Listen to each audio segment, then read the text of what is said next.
What if I told you that you have probably never made a single original decision in your life? Not even one. Every belief you're about to defend right now, I didn't put it there. Your parents did, your culture did. Maybe a commercial you saw when you were 7 did. And now you've been calling it you ever since. So I want to ask you a question that sounds simple, but the deeper we go into it, the more uncomfortable it becomes. How much of you is actually you? And I'm not talking about your name, your job, your achievements, not the way people describe you, not the version of yourself that you learn to perform, but you, the person underneath everything you were told to become.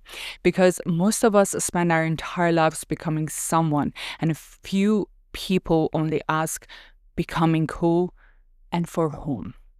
From the moment we enter this world, we begin collecting pieces of identity. Our family tells us who we are. Our culture tells us what matters. Our religion tells us what is true. Our society tells us what success looks like.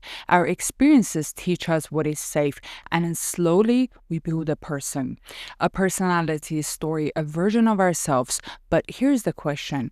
Did we choose that person, or did we simply become very good at being who we were taught to be? Hello, beautiful souls, and welcome back to another episode with me, your host, Ani, where we never take the obvious answer seriously. One of the strangest human experiences is that we can spend decades living as ourselves while never questioning who that self actually is. I want you to think about this. We say, I am anxious. I am creative. I am responsible. I am the strong one. I'm the person who takes care of everyone. But where did these identities come from? Where were they discovered? Were they created? Because many of the things we call personality traits are actually adaptations.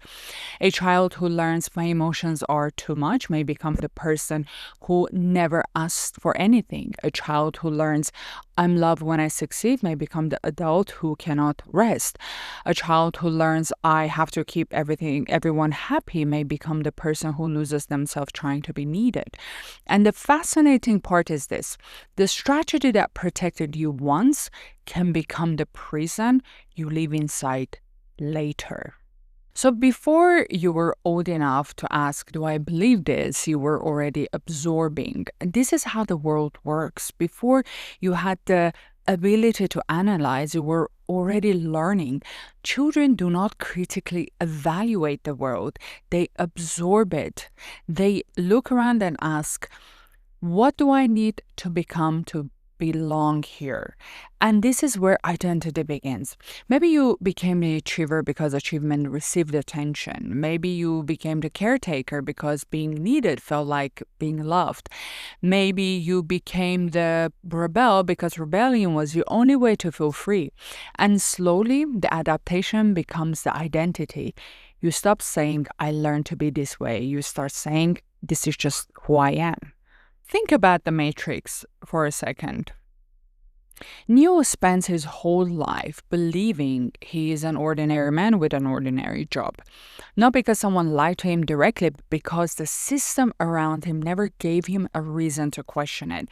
So basically, you were handed a version of reality, a religion, nationality, family script, and no one handed you the red pill. No one said, by the way, this is a simulation of a self and you can exit at any time.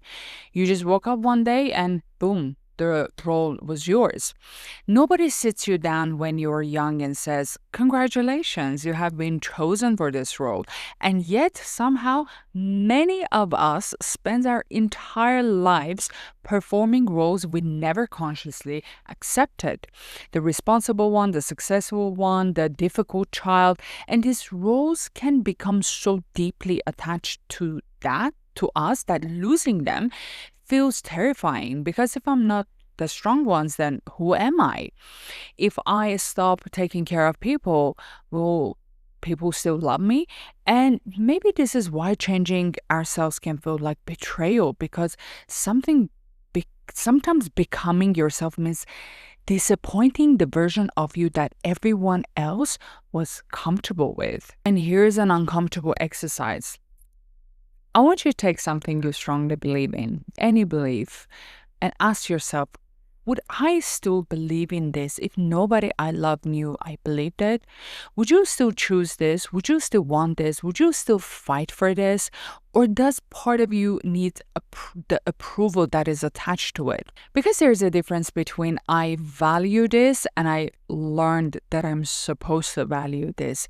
There is a difference between I want this life and that I want the life that will make people around me happy.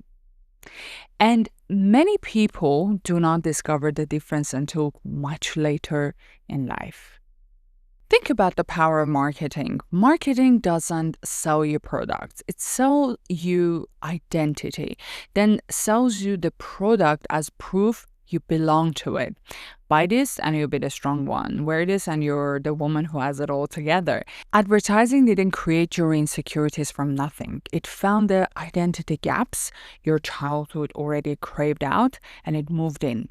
The achiever child, for example, buys the watch that says you've made it. They're not selling objects, they're selling confirmation of a self you were never allowed to choose in the first place. And the terrifying part is that it works because you were conditioned to need the confirmation before the ad ever showed up. People often talk about identity crisis as if there's something wrong with it. But what if nothing is wrong with that? What if the identity that carried you through one chapter simply cannot carry you to the next? And this is why many people reach their 40s, 50s, and suddenly question, is this really my life? They did everything right. They studied, they built careers, achieved everything, they followed the path. And yet somewhere along the line, something inside became quiet, because sometimes exhaustion is not a sign that you are failing. Sometimes exhaustion is a sign that you have been performing for too long. I want you to imagine someone who spends their entire life chasing success. They become impressive, successful, respected. Everyone says you have it all together. But one day they sit alone and realize, I don't even know who I am and what I enjoy. Not because they are ungrateful, but because they spend so much time becoming someone valuable to the world that they forgot to ask whether that person felt valuable to them.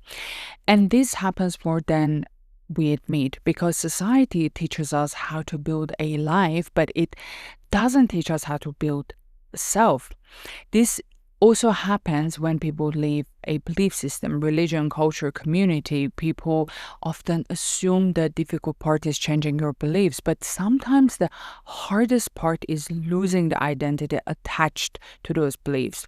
Because your religion may not have only answered what do you believe, it may have answered who are your people, what is your purpose. So when someone leaves, they're not only questioning ideas, they're questioning themselves. And that can feel terrifying, because freedom can feel empty before it starts to feel liberating. And probably nowhere is this more brutal than it is in relationships. You don't fall in love with a person. You fall in love with the role they let you play.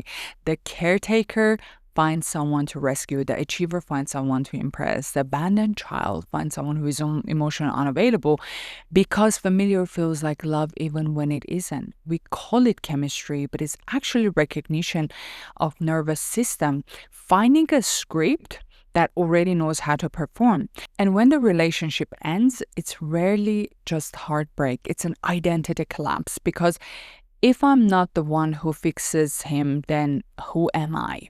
So now we arrive at the question, if we remove everything you were taught, everything you inherited, everything you were rewarded for, everything you were afraid to lose, what would remain?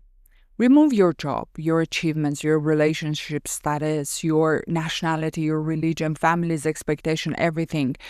Who are you?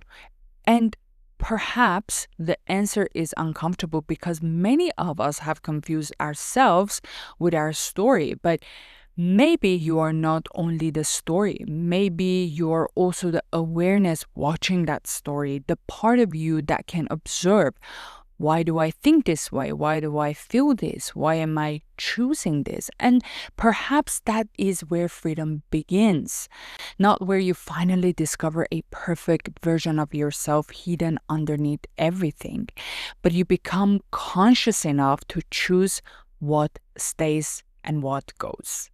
So maybe the question is not who am I really? Maybe the better question is what part of me were chosen and what part of me were inherited. Because becoming yourself is not about destroying everything you were. It is about becoming conscious of what you carry, keeping what feels true, releasing what was never yours, and finally asking, if nobody was watching, if nobody was judging, if nobody was expecting anything from me, who would I choose to become?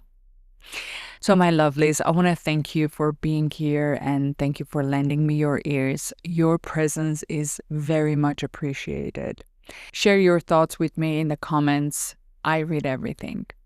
I want you to stay curious, stay aware, stay fierce, and always go beyond the mind.